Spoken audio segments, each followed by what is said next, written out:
I'm really tired.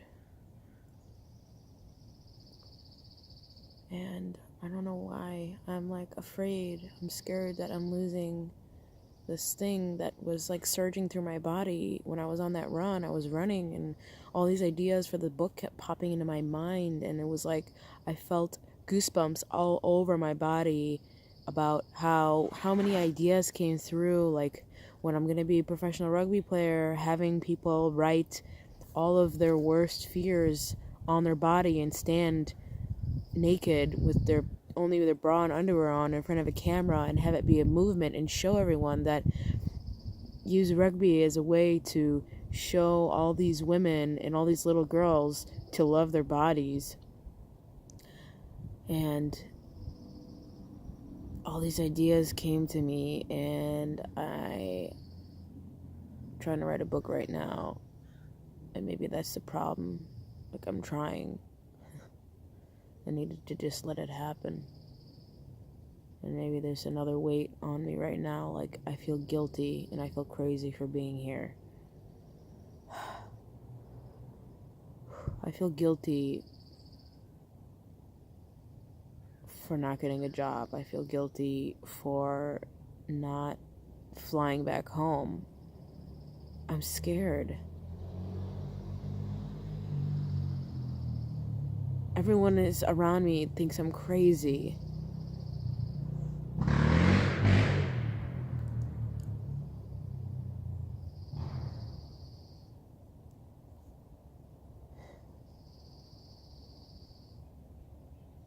Everyone around me thinks I'm crazy, and I love that.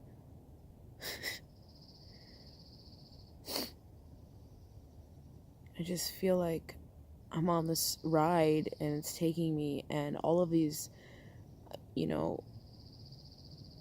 things keep happening. Uncle Frank just gave me $200. I don't know, I'm scared. I'm just scared. I feel so much pressure.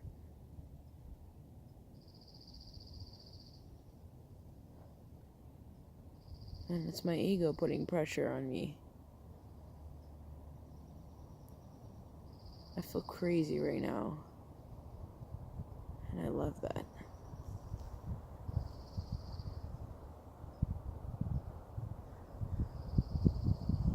I don't know what I'm doing here. I'm exhausted. I just feel like I just want to sleep.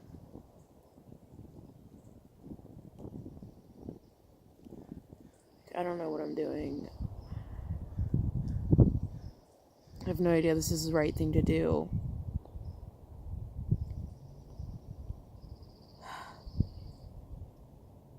I feel like I need support. I feel like I need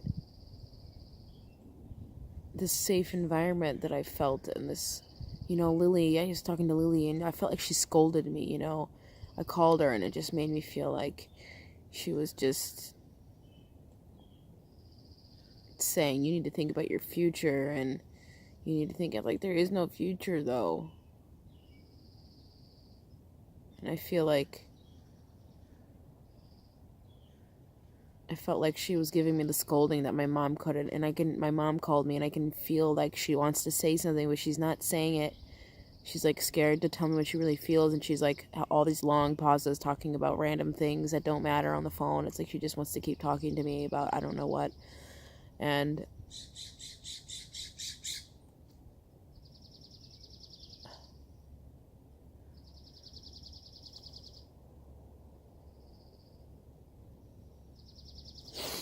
okay. I remember 3 days ago when I decided I was going to go camping and write a book. And when I started, I had no idea what I was doing. I felt like I had wasted time when all those ideas came to me when I was running, and I didn't stop right there and write them down. I felt like I missed the moment. And now I'm here, and I'm supposed to write, and I'm fucking lonely. I'm lonely.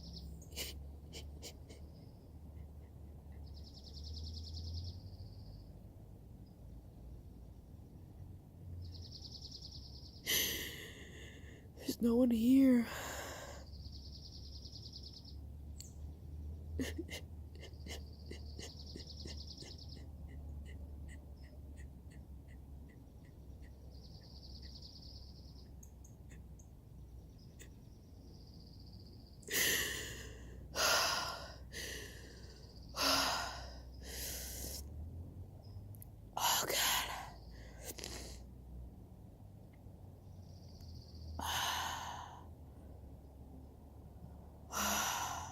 This is crazy.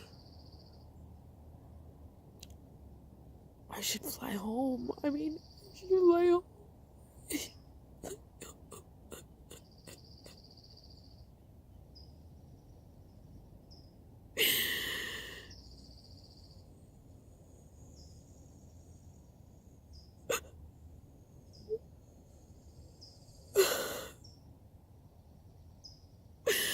I'm really scared.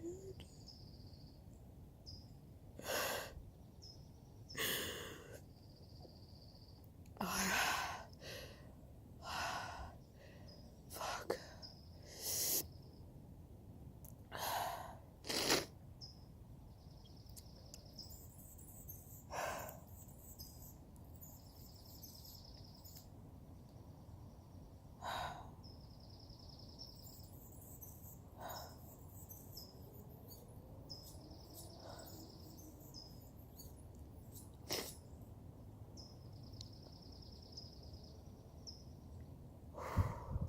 I keep letting go of my old story, and it's good.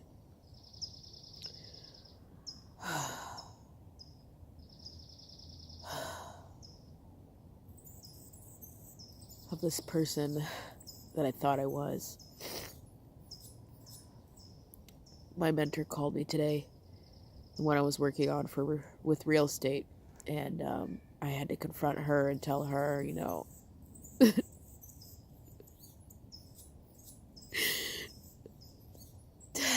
that I'm not going to do real estate.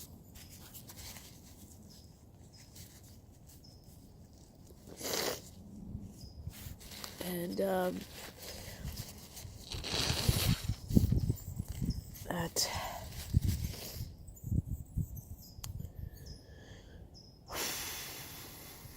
I just keep thinking of Abraham Lincoln. I just watched the movie Lincoln on the way to Los Angeles, and what I got from that was there was a whole backstory of everything he went through to getting the 13th Amendment signed and passed, using the war as a face to actually end slavery. And this guy had the whole world against him. I mean, he had such hostility and such aggression and such, like, oh my God, like, he was almost, even the people who were on his side were arguing with his methods, and he was so confident in himself, and he was so sure. Like, this guy went against everything, and everyone is not against me, but terrified for me, because they would never allow themselves to do what I'm doing. And they're actually secretly begging me to keep going. They want to know too. They're like, what? It comes out, and well, you need to think about your future, and how could you do this with no money? That's dangerous. What are you going to do? Where are you going to stay? What are you going to, like, we're all in survival mode all the time. Oh, God. Oh, I'm so done being in survival mode. I will not do anything for money anymore. I just want to write, and I don't even know what I want to write about anymore. I don't know. There's a lot of things about my body that have followed me my entire life. And this is something that I have years and years and years of experience with, emotional distraught from not accepting my body. Like, always. There was always something wrong with my hair. And my stomach was I never accepted the way my stomach looked. I just couldn't accept it. I still don't. And when I got on that stage at the entrepreneurial event with Kyle Cease, I had no idea that I wanted to talk about that. And funny enough, I was almost like, that almost didn't happen, because I didn't come up there to talk about that at all. And I just so happened that morning I was extra bloated than I had been in a very, very long time. I was like, it was extremely uncomfortable physically, but emotionally more than anything, because to me, as far as I was concerned, I had a huge, like, I don't know, monster truck attached to my stomach. Like, that's what my mind made it out to be. Because I think that it shouldn't look that way. It shouldn't be that way. But when I was honest and writing down on my paper the top 10 things that I don't like about myself, the first thing was my stomach fat. And then I started writing a bunch of other stuff, and I was like, and the first one is, I looked at it, I'm like, okay, that's dumb. I immediately disqualified it. Immediately. And then when Kyle asked me, what's your first one? I was like, oh shit, body image. I don't like my stomach. And then he went with it. In my mind, I was like, what do we, no, it's okay. Like, okay, I know it's a problem, but it has nothing to do with, it had everything to do. It had everything to do with my growth. Because everything is connected. And we think they're separate. We think that our bodies and our minds and our jobs and our relationships are all separate, but it's all the same thing. Because this jacket and my body and those trees are all the same thing too. So how could all of the external things in my life be separate? So if you have an area that is extremely stressful or painful, then whatever face it has, whatever exterior or shell it has, mine was masked in my body. I was really, really upset that specific day with my body, and I always have been, and I've been suppressing it because I'm like, okay.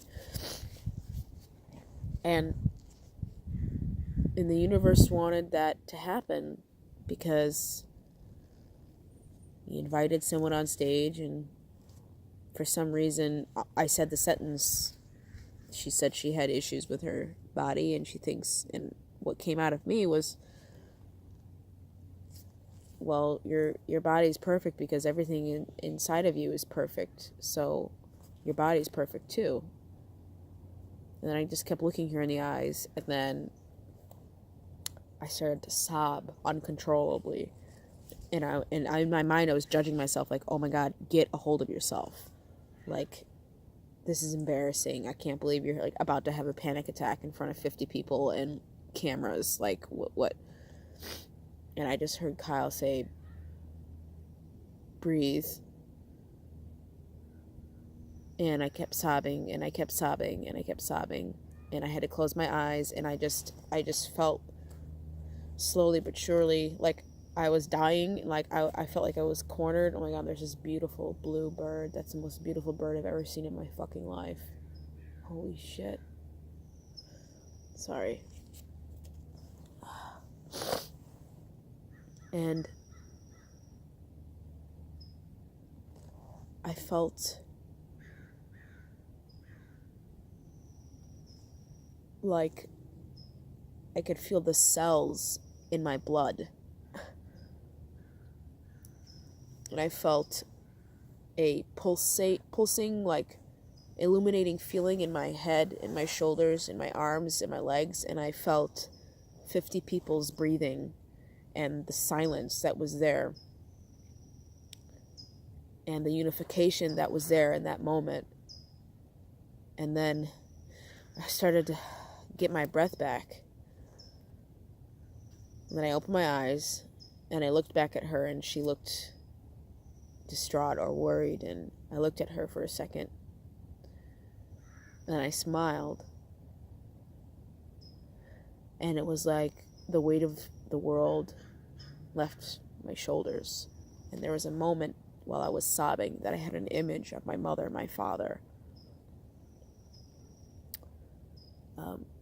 almost as if I was releasing all of this pain that I had internalized from them. I was releasing my mother and my father's pain that was living in me. And then I looked over at Kyle, and all I saw was his face, zoomed in, and everything else was blacked out. And he just goes, "Hi." And I felt him so differently in that moment. And he says, "Now you're with me." I knew exactly what that meant. Then he asked me how I feel, and all I could say was, "What the fuck?" Which it was met with immediate laughter from everyone in the room. And then I just felt this gap, like something opened, and then I just felt so much love.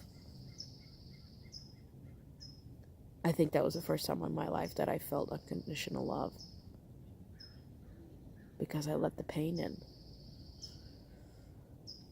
And for some reason, I'm not tired anymore.